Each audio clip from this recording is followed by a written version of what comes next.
So hi everyone, welcome back to my channel. कैसे हो आप सब? आई होप आप सब बहुत अच्छे होंगे। सो गाइज़, आज है संडे और संडे को मैं लंच में बना रही हूँ गार फली और साथ में गरम गरम रोटी। और सुबह ब्रेकफास्ट में था मल्टीग्रेन दलिया। दलिया बेसिकली गेहूं का होता है, बट ये गेहूं वाला नहीं था, ये मल्टीग्रेन था।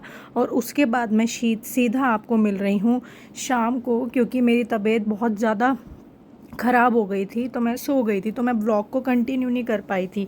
तो मैं उसके बाद सीधा उठी शाम को, और शाम की चाय के साथ आप लोगों को मैं मिल रही हूँ। और फिर यहाँ आलिया बोल रही थी कि मम्मी मुझे आलू टिक्की खानी है, वो ये जो मकेन वाली थी मैंने मंगवाई हुई थी, आपने देखा होगा व्लॉग, ब्लैंकेट से मैंने मंगवाई हुई थी, वो जो फ्रीज़ वाली आती है, तो वही मैंने आलिया के लिए यहाँ पर 3-4 टिक्की फ्राई करी। और साथ के साथ गर्मा गर्म चाय थी। नवीद ने नहीं खाई, शोना ने नहीं खाई, उन दोनों को तो अच्छी नहीं लगती। आलिया और मैं नहीं खाई टिक्की। और यहाँ देखो कितनी बढ़िया, मतलब ये ना इंस्टेंट है, कुछ भी खाने का मन हो तो ये कभी कभी चल जाता है, ये मंगवा के 1-2 पैकेट रखने ही चाहिए, इंस्टेंटली ये चीज़ें बन जाती हैं। और साथ के साथ मैंने एलुमिनियम वाला जो पतीला आपको दिख रहा है, उसमें मैंने साथ के साथ मलका मसूर की दाल चढ़ा दी है डिनर के लिए। और मैं सीटी नहीं लगवाती हूँ इस दाल में, इसको मैं ऐसे ही धीमी गैस पर पकाती रहती हूँ। और साथ के साथ चावल का पानी रख दिया है, चावल भी मैं बॉईल करके ही खाती हूँ। और ये देखो गाइस, मैंने ये कटोरी में क्या वाइट वाइट से झाग निकाले हैं, जो दाल को बॉईल करते हैं। एक बॉईल करने पर जो झाग इकट्ठे हो जाते हैं ना, वो गाइस मतलब धीमे जहर की तरह होते हैं। तो जब भी आप लोग भी दाल को उबालें, बॉईल करें, तो ये जो वाइट वाइट उसके झाग इकट्ठे हो जाते हैं, इसको निकालना बहुत ज़रूरी होता है, अदरवाइज़ ये धीरे धीरे धीरे धीरे हमारी हेल्थ को बहुत ख़राब कर देता है। चलो लेट्स डू सम स्टडी। आज सारा पेंडिंग वर्क पड़ा हुआ है मेरा। आज संडे था और देखो 9 बज रहे हैं रात के। आज जो मैंने सोचा था कि मैं एक्स्ट्रा वर्क करूँगी, वो मैं कर ही नहीं पाई क्योंकि मैं सो गई थी। हाँ हाँ, टीथ आ रहा, दिखाओ। चलो बैठ जाओ। So guys, it was unexpected. Shona ये भी कर सकता है, देखो अपनी दीदी की कॉपी भी फाड़ सकता है, ये रियली एक्सपेक्टेड नहीं था। जो कि हाँ है तो रफ़ ही, बट फाड़ तो दी। अपनी डायरी का करने में लगा हुआ काम तमाम। अरे इसको नहीं करना, रख दो। क्या? हाँ, अब चलो स्टडी करो, आपके पेपर शुरू है ना अली, अब थोड़े दिनों में, 1 हफ्ते बाद से। चलो आप जल्दी करो, पहले खोलो ईवीएस का, खोलो। ये देखो गाइस क्या करने में लगा हुआ है, स्टिकर्स। ये इसकी स्कूल की डायरी है, ये देखो जीडी गोइन का स्कूल। और अपनी डायरी में ये स्टिकर्स चिपकाने में लगा है, जो कि डायरी के अंदर ही थे, ये देखो। और डायरी के अंदर ही इसने, देखो गाइस, और ये भी ना, रुको गाइस को दिखा रही हूँ आपने क्या काम करा। नहीं फाड़ी। तो गाइस ये भी अनएक्सपेक्टेड था, इट वाज रियली अनएक्सपेक्टेड कि शोना ये भी कर सकता है। ये इसने स्टैंडिंग लाइंस खुद बनाई है, देखो गाइस कितनी नीट एंड क्लीन है। मतलब मैंने बिल्कुल भी इसकी हेल्प नहीं करी, ये देखो। मैंने गाइस इसकी बिल्कुल भी हेल्प नहीं करी। और ये देखो, सिर्फ गिनती के 4 या 5 दिन स्कूल गया होगा और उसमें उसको इतना फ़र्क है। एक्चुअली गाइस था क्या ना कि ये हुआ था लॉकडाउन में, और लॉकडाउन में आपको पता है स्कूल वगैरह बंद थे।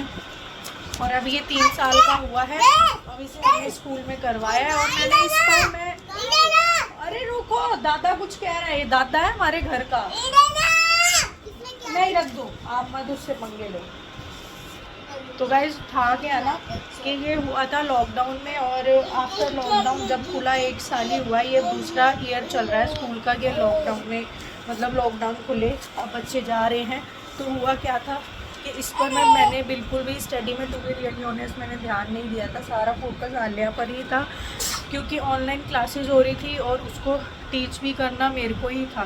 क्योंकि ऑनलाइन में क्या था, ये लोग पढ़ते तो थे नहीं, कुछ समझ नहीं आता था, छोटे ही तो बच्चे थे ये उस समय, मैंने कुछ समझ नहीं आता, तो इसके साथ साथ इसका भी सारा टीचिंग मुझे ही करवानी पड़ती थी ऑनलाइन। मतलब मुझे बैठना पड़ता था 3-4 घंटे, जितने भी बजे तक की क्लास होती थी। और फिर उस दौरान ये छोटा तो था ही, अब हुआ है ये 3 साल का, तो इस पर बिल्कुल ध्यान ही नहीं दिया मैंने इसको। हाँ, ये राइम्स वगैरह तो कोकोमेलन राइम्स और ये 1 2 ABCD, ये सब तो मैं इससे दिखाती रहती हूँ, बुक्स में भी और अपने टीवी में भी वाईफाई लगा हुआ है, तो वही मैं चला के रखती हूँ, जिससे इसको जैसे मैं बिज़ी हूँ काम में, हाउस होल्ड वर्क में, तो ये अपना यहाँ से देखता रहे और ग्रैब करता रहे। तो बस यही चलता रहा। बट मैंने इसको ना, हाँ, पेंसिल होल्डिंग भी मैंने इसको सिखा दी थी शोना को, बट था क्या ना कि मैं इसको करवा नहीं पा रही थी प्रैक्टिस। बट अब ये स्कूल जाता है तो इसमें काफ़ी फ़र्क है गाइस, काफ़ी, मतलब इट वाज अनएक्सपेक्टेड। ये बिल्कुल भी एक्सपेक्टेड नहीं था कि सोना इतना अच्छा काम भी कर सकता है। और गाइस डिमांड चल रही है दोनों बच्चों की कि पापा हमें घुमा के लाओ इधर, रात के 9 बजे घूमने जाना है, आइसक्रीम खानी है इन लोगों को। सोना को रात के 12 बजे बोला जा रहा है दवाई ले लीजिए, और सोना नहीं ले रहे हैं। अच्छा गाइस, सोना की न्यू लुक देखी आपने? देखो उसका न्यू हेयर कट, इतना प्यारा लग रहा है मेरा हैंडसम बेबी। और यहाँ चल रही है आदि पुरुष फिल्म, बहुत अच्छी है गाइस, बहुत अच्छी। और ये देखो दवाई नहीं ले रहे, दवाई ले लो। ये रही गाइस इसकी खांसी की दवाई। क्यों? ये तो लेनी पड़ेगी। सारे सॉफ्ट टॉयज नीचे गिरा दिए मैंने, मैं वॉश करूँगी इसको, कल मशीन में लगाऊंगी। जल्दी लो बेटा, दीदी का सुबह स्कूल है, आपका भी सोना भी है। देख रहे हो कितना नौटंकी है गाइस, कितना नौटंकी है, देखो दवाई नहीं लेनी है नौटंकी को। और यहाँ पर अब मैं सुखा रही हूँ फटाफट से कपड़े। मैंने दोपहर के ये धुल के रखे हुए थे, मशीन में ही थे, तो ये मैंने रात को, देखो 12 बजे के बाद मैं कपड़े निकाल रही हूँ मशीन से और अब सुखा रही हूँ। क्योंकि गाइज़ मैंने आपको पहले ही बताया, मेरी ना तबीयत ठीक नहीं थी, बहुत ज़्यादा मेरी ख़राब थी। और वो भी क्यों थी? क्योंकि हर किसी की लाइफ में ना कुछ प्रॉब्लम्स चल रही होती है, तो हमारी भी लाइफ में कुछ ना कुछ प्रॉब्लम्स चल रही हैं।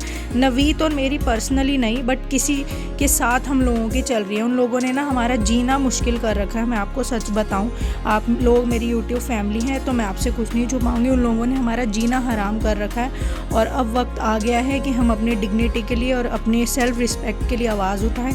तो बस गाइज़, अब उन लोगों को बख्शा नहीं जाएगा, छोड़ा नहीं जाएगा। कहते हैं ना, अगर जब बात बच्चों पर आ जाए तो एक माँ जो होती है, जानवरों में भी जो होती है, वो भी अपने बच्चों के लिए आवाज़ उठाती है। तो हम लोग तो इंसान है यार। मेरे बच्चों पर बात आएगी तो मैं सामने वाला चाहे कोई भी हो फाड़ के रख दूँगी, बिल्कुल जनरली बता रही हूँ। सामने वाला कोई भी हो उसकी फाड़ के रख दूँगी अगर मेरे बच्चों पर बात आई तो। सीधी सी बात तो ये है। और मेरे बच्चों पर बात आएगी, अब यहाँ मैं किसी को नहीं छोड़ूंगी, बिल्कुल मैं अब लीगली एक्शन लूँगी। अब इनकी जो लोग भी हैं, मैं आपको धीरे धीरे व्लॉग्स के थ्रू, जैसे अब मैं बता रही हूँ, आप लोगों को आगे भी बताऊँगी। और अब इन लोगों के ख़िलाफ़ मैं लीगली एक्शन लूँगी, वो भी बहुत ही स्ट्रॉन्ग।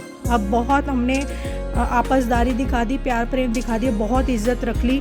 कृष्ण भगवान भी गाइस कहते हैं कि अगर सामने वाला इज़्ज़त नहीं करे ना, तो आप लोगों को भी इज़्ज़त नहीं करनी चाहिए, चाहे वो आपसे कितना भी बड़ा हो, और रिश्ते में भी आपसे कितना ही बड़ा हो, और वैसे भी आप लोगों के साथ कोई भी रिश्ता हो। अब देखो महाभारत हुई थी ना एक हक की लड़ाई के लिए, तो यहाँ तो हमारी सेल्फ रिस्पेक्ट की और डिग्निटी की लड़ाई है। बिल्कुल भी नहीं अब मैं उन लोगों को छोड़ने वाली हूँ, चाहे कोई भी हैं वो लोग। और मैं धीरे धीरे बताऊँगी अब आगे आगे व्लॉग्स में कौन लोग हैं वो, और उन लोगों ने हमारे साथ क्या क्या नहीं किया। 11 साल हो गए मुझे सफ़र होते हुए, तो अब मैं बिल्कुल भी नहीं छोड़ने वाली हूँ गाइस, बिल्कुल भी। और सबसे बड़ी बात, नवीद मेरे साथ हैं और हम दोनों एक दूसरे के साथ हैं, एक दूसरे के साथ स्ट्रेंथ बनकर खड़े हुए हैं। तो नवीद को भी डरने की कोई ज़रूरत नहीं है, और ना ही मैं किसी के बाप से डरती हूँ। और आप लोग इस व्लॉग के थ्रू देख ही रहे हो मैं कितने ज़्यादा गुस्से में हूँ। तो हाँ गाइस, मैं गुस्से में हूँ, और गुस्सा अब जल्दी फूटने वाला है। ये नहीं कि हम क्राइम करेंगे, नहीं, क्राइम तो सामने वालों ने हमारे साथ किया है गाइस। तो अब हम उस क्राइम के ख़िलाफ़ लीगल एक्शन लेंगे, और एकदम धमाकेदार एक्शन लेंगे जे कि ना उन लोगों को अब समझ ही नहीं आएगा कि हो क्या रहा है। बस अब मेरे को बहुत ज़्यादा गुस्सा चढ़ा हुआ है, इसलिए मैंने सोचा आप लोगों को मैं इस व्लॉग के थ्रू थोड़ा बहुत बता दूं, जिस वजह से मेरी तबीयत भी बहुत ज़्यादा ख़राब रहने लगी। तो मिलते हैं एक न्यू वीडियो में, एक न्यू व्लॉग में, तब तक के लिए बाय बाय, टेक केयर।